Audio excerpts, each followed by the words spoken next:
Yo, what is good, guys? It's your boy Sport Card Tom back with another episode of the SlabStoxFC show, where we talk everything sports cards, soccer cards in general, about the market, specific sets, cards, players, grading companies, etc. Everything, the whole nine.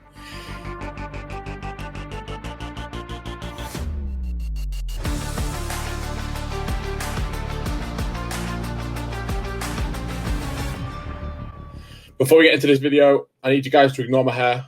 You know, it's a mess. COVID cut, all that thing. I'm going to have to wait till the nationwide lockdown in the UK is over. I need this shaved too, but I don't do this. My hairdresser does it all, so I apologize. You're going to have to look at my bird's nest of a haircut until the nationwide restrictions are over. So I do apologize, but today's episode is going to be based around a question and answer, which I posted on my Instagram story a couple of days ago. And we now have a series of questions. I think we have about 9 or 10 questions, which I'm going to answer today. We got some good questions, some short questions, some jokey questions, just to try and mix it up a little bit. I'm going to be doing this probably once a month, where I do a Q&A. I want you guys to participate. I want everybody to be involved in this, in the Q&A. I want it to be like a community-based thing, and I feel like it'll be good just to create talking topics which nobody was expecting, or people may not have sort of been considering until a specific question has been answered. So, without further ado, let's get into it. You know who I am. You know who SlabStox are. But so this is going to be the presentation. So, question number 1. Do you think the value of match attacks will go up at any point? So, World of Sports Cards, thank you for the question, first of all. Yes, I do feel that match attacks will go up. I think we've seen them sort of have an increase in price recently with the Topps Chrome match attacks, which have come out, and they've offered different variants. I think they followed the same pattern with what they do with Topps Chrome, where they've got like a 101 to 5 to 10 all the way through to 250. I think it's 299 actually, and maybe I'm wrong. It might be 250, 299 in match attacks Topps Chrome. And I feel like that's already sort of started this increase of demand and price for match attacks. I was looking at like Panini Adrenaline, which is sort of considered similar to match attacks, and this was last year, and I thought that there was room in the market for Panini Adrenaline. I know a lot of people don't like the statistics on card, and it's sort of an issue for a lot of people. But with match attacks, I feel like personally, and this isn't advice to go and start putting all your money into match attacks, because obviously there are better products out there right now. I do see a market where match attacks are going to be collectible by collectors, and therefore could drive the price up. I mean, even the boxes are going crazy right now. If you were to pull a Superfractor Haaland or Fati or Messi or Ronaldo, you're going to get good money back on what you paid for the box or even the packs. So I do see a world where match attacks could certainly increase in price, and if not, they already have. How far they'll go, only the future can tell. Moving on to the second question. I believe this is going to be from Alex from Pokey Profiting. Great account, great dudes, just as well as World of Sports Cards. Give them both a follow. For your Grail card, would you rather own a PSA 1 or have the equally valuable share in a PSA 10? So, first of all, for me specifically, my Grail card would be the Cristiano Ronaldo Mega Cracks 137, where he's in his sporting kit. For me, I would personally rather own a PSA 1. I'd rather physically own the card, just because obviously my attachment with Man United and him coming to United and the Fergie days and them glory days. I'd rather hold the PSA 1. I obviously it'd probably be more profitable for me to hold the share in the 10 at least, but for me, just the nostalgia, just being able to physically look at the card, regardless of how damaged it is, that brings me more joy than just watching a stock or the price go up and down and deciding whether I need to cash out, whether I want to cash out. I own a piece of art, in my opinion, regardless of conditions. So, great question again. Thank you for the question, Alex. Moving on, we have a series of questions from Boba Breaks. Thank you, Boba. I know you've asked about, I think there's 4 questions here I've got from yourself. Which is great, thank you very much. Do you display any of your cards as art/decor, and if yes, how so? Right now, I do not. I don't personally display my cards. The reason for that being is, as you can tell behind me, my room is a mess. I haven't got a dedicated space, unless I got some shelving behind me. I haven't got a dedicated space where I could, show or present or display my cards for people. Especially with COVID, I'll only really be displaying it for a backdrop and myself. There's not really people going to come in and visit, like see them physically. But one thing I have been seeing a lot of is Show Your Slabs. They've been creating like a bigger sort of frame, I guess you could say, which is the design of like a PSA slab, and you can fit like 9 up to 15 specific like graded cards into the Show Your Slabs thing, and you hang it on the wall. And I thought that was really cool. I think that's something I eventually will invest in. You can get it printed with Sport Card Tom or, Boba Breaks or whichever sort of whatever your handle is on the top of it in the PSA format. And I thought that was a really cool idea, real cool design. And I think if I was going to display, I'd look to get one of them because majority of my cards are PSA. I know they're sort of bridging into BGS and SGC as well. So that could be an option for a lot of people. Okay. Second question from Boba Breaks.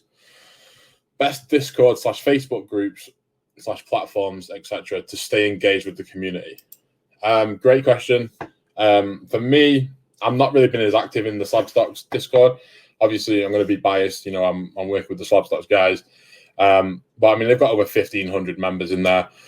So I would say SlabStox. I would say, SlabStox. I'm not going to promote anyone else who's a paid service because I'm a very firm believer in information when it comes to sports cards should be free. You guys shouldn't have to pay, guys and girls. You guys and girls shouldn't have to pay for information, if that makes sense. And the only other Discords I can sort of think of at the top of my head are paid services, Facebook groups, US Soccer Breaks, Soccer Breakers FC. There's a bunch of Facebook groups. Once you sort of get in one, you sort of start to find and be recommended all the others. And platforms, again, Instagram is probably the biggest platform. I know Twitter's growing. There's a lot of guys who I associate with in the UK that are starting to push Twitter a lot and have already been doing this for like the last 6 to 7 months. So Twitter's growing in the aspect of the car community, in my opinion. It could be a great platform. It's so easy to digest and read and scroll through. Clubhouse, I mean, I'm still waiting for my verification for Clubhouse, but I really want to get something going on there. That would be super dope for me. And I think it'll be a cool way to engage with people in the community. I hope I answered that question. Okay. Your next question was best way to store your PC and higher end cards. This is a tough one. For me, I have a Pelican case. I just put all my cards in a Pelican case. If I ever want to pull a card out and look at a specific card or sell a card, obviously I just open the Pelican case and look at it. But for me, I'm very apprehensive about dropping them and cracking the slab or too much light getting in it and distortion in the color. So I literally just pull it out as and when I want to look at it, put it back in the Pelican case, leave it there. Obviously, there's other alternatives depending on your price range. You can get glass cabinets, glass cases where you can store your cards. It's like I said, Show Your Slabs, you can do it that way. Not a paid promotion for Show Your Slabs. I just thought they're really cool. Page who are doing their own thing and deserve some credit.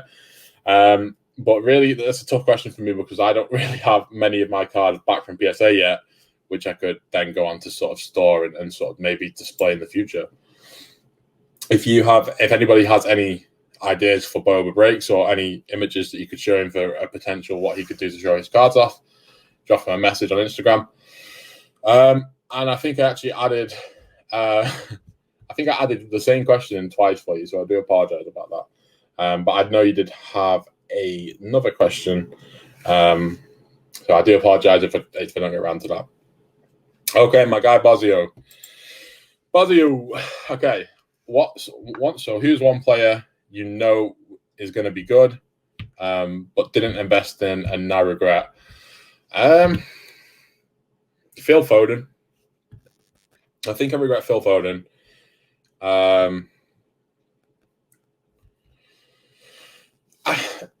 There's a card. So I had multiple opportunities to buy the Kylian Mbappe Kaboom really low. that's probably one of my biggest regrets is not buying multiple of the Mbappe Kaboons when they were like $300, $400 for like BGS 9.5s and stuff like that. But if you want me to talk about a specific player, it's probably going to be like Phil Foden. And that's just because of his potential. I feel like he's got a ridiculous amount of talent.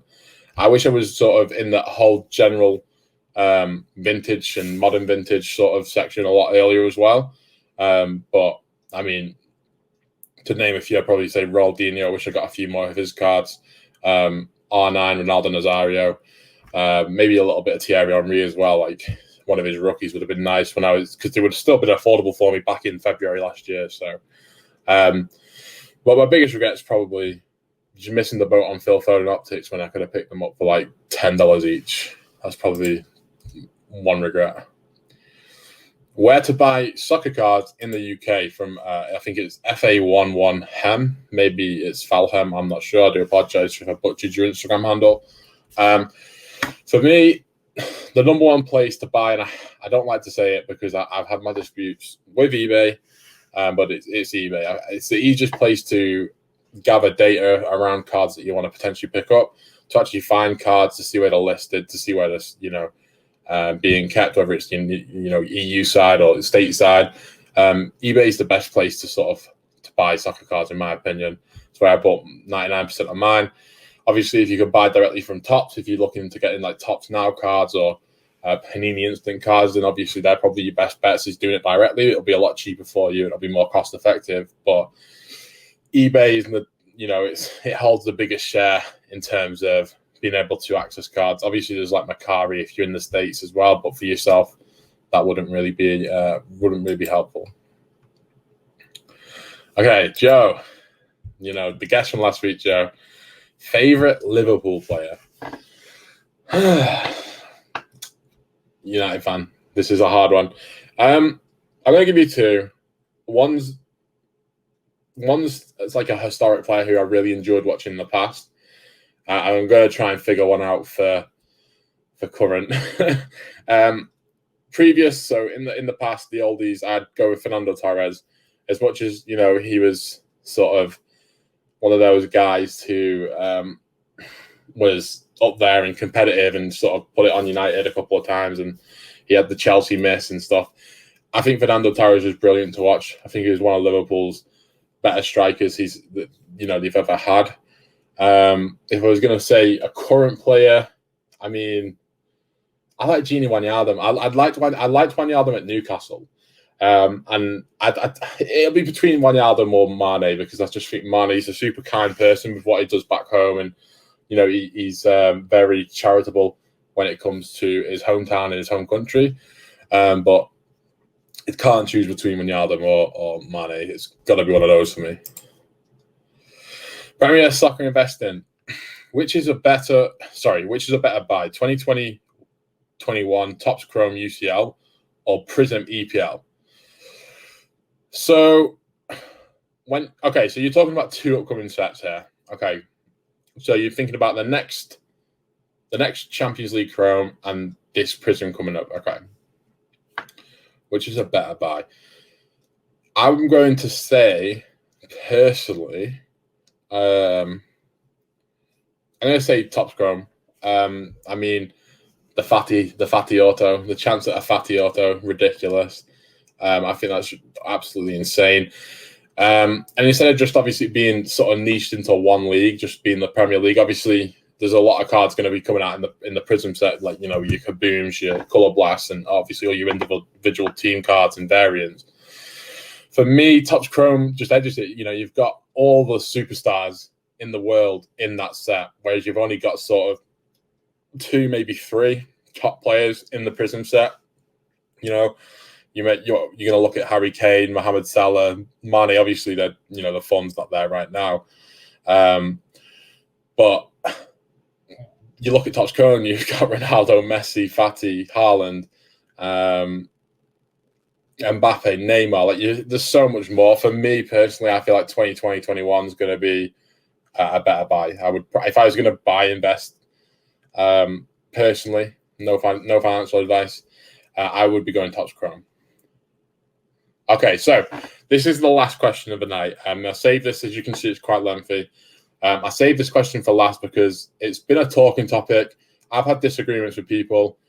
People are on the fence on which one to sort of they see what they see happening. And I feel like it's a really interesting and really good talking topic, and I feel like it's something that I'd like to give my opinion on the record. Not my opinion doesn't necessarily mean I'm right. It's just what I think. You guys are entitled to listen to my opinion, form your own opinion. Leave a comment stating your opinion. Drop me a message stating your opinion. So, Sports Cards UK, he sent me in a DM because it was too long. So he said, "Do you think that SGC will become the go-to soccer/football slabber since PSA send out so many bad-looking slabs when it comes to soccer stickers and cards? To add to that, many people in the hobby who are actually big spenders seem to be slabbing their vintage with SGC. My thoughts on this are once people come in and start seeing Pele, Maradona, Messi, etc. in SGC, they may become the go-to for soccer." Thoughts? Okay. I think this is a bit of a cop-out answer. I feel like there's room for both to sort of coexist, as well as BGS. There's a room for all the free grading companies to coexist, and even room for more grading companies to come in and rival them and challenge them. You're right. There's a lot of the sort of vintage guys, the big spenders, as you called them, are slabbing with SGC, which is their personal preference. Me personally, I think the slabs look nice. The SGC slabs look nice. But can I see it being a go-to? I just feel like PSA holds too much value. I mean, again, it goes back to an opinion of what you're in the hobby for. Are you grading your cards to keep as a collection, and sort of hold them to look at, or to hold them as a long-term investment and not really worry about the price right now? Or are you in this for you want to get the most amount of money for your cards, potentially, to flip them, to sell them later on down the line if you do decide to sell? It all comes down to what your perspective on the grading companies are. So for me personally, again, my opinion, I prefer PSA. I like the look of PSA as well as I like the look of SGC. I personally, if I was looking for a card, I'd rather go for like a PSA 7, like, I don't know, Ronaldo Prism over an SGC 8 or 9. I just feel like they hold more value. And that could change. You're right, that could change. For vintage, I feel SGC is always going to be, a go-to for vintage, because you can't take the risk of sending a sticker or a vintage or a really expensive vintage card to PSA and then putting them in them horrible sticker slabs where there's a huge gap around it and it can wobble about, dent the corners even more. And I think that's a big problem. I think it's disgusting that they would even slab something like that and send it back. But I still feel like, regardless of that, the market right now, and I think it's going to change. I think vintage is actually going to take over eventually. But the market right now is so young. It's about all the youth. And a lot of people are going to get burnt because of that. But I feel like right now PSA is just it's too much of a premium right now. SGC, I don't know anything about their submission times. I don't know anything about how backed up they are, if they are at all. But just to answer your question, I feel like it's just going to be a split. I feel like there's going to be people. The US are going to primarily probably grade with PSA because it's like it's a staple over there. And then I feel like the UK are going to sort of split evenly, maybe, especially with football, soccer. They're going to probably split between SGC and PSA. Now, one thing which I think could sway something, sway it in SGC's favor, or BGS or PSA dependent, is if they were to open a grading office, factory, whatever you want to call it, in the UK or Europe. If they were to do that, I think that would sway a lot of the market towards SGC, especially over here in the UK and Europe. If SGC were to open, their office in Manchester, London, I'd probably send a few cards down straight away just to see what the service was like, to see what the turnaround time was like, because it is quite a pain being in the UK waiting for PSA. And I just, stood up for PSA, but I'm not going to hide my feelings around my experience grading with PSA. It's been terrible. I set a 20-day submission out in July, and it's still nowhere to be seen. So it is. There's pros and cons to both. Again, if PSA were to open an office in Europe or the UK, I think they're going to take a lot of this market in the UK and Europe. It is very, very opinion-based. I'm probably not the best person to talk about it. Again, I've never sent a submission to SGC or BGS. I've only bought the slabs. The only grader I've sent with is PSA, and maybe that's part of, maybe I'm part of the problem. Blocking myself. Maybe I need to actually go out and try SGC and compare the grading, because there's a lot of people do say that SGC grade tougher than PSA, and if that's the case, I feel like there's an argument there for SGC to potentially one day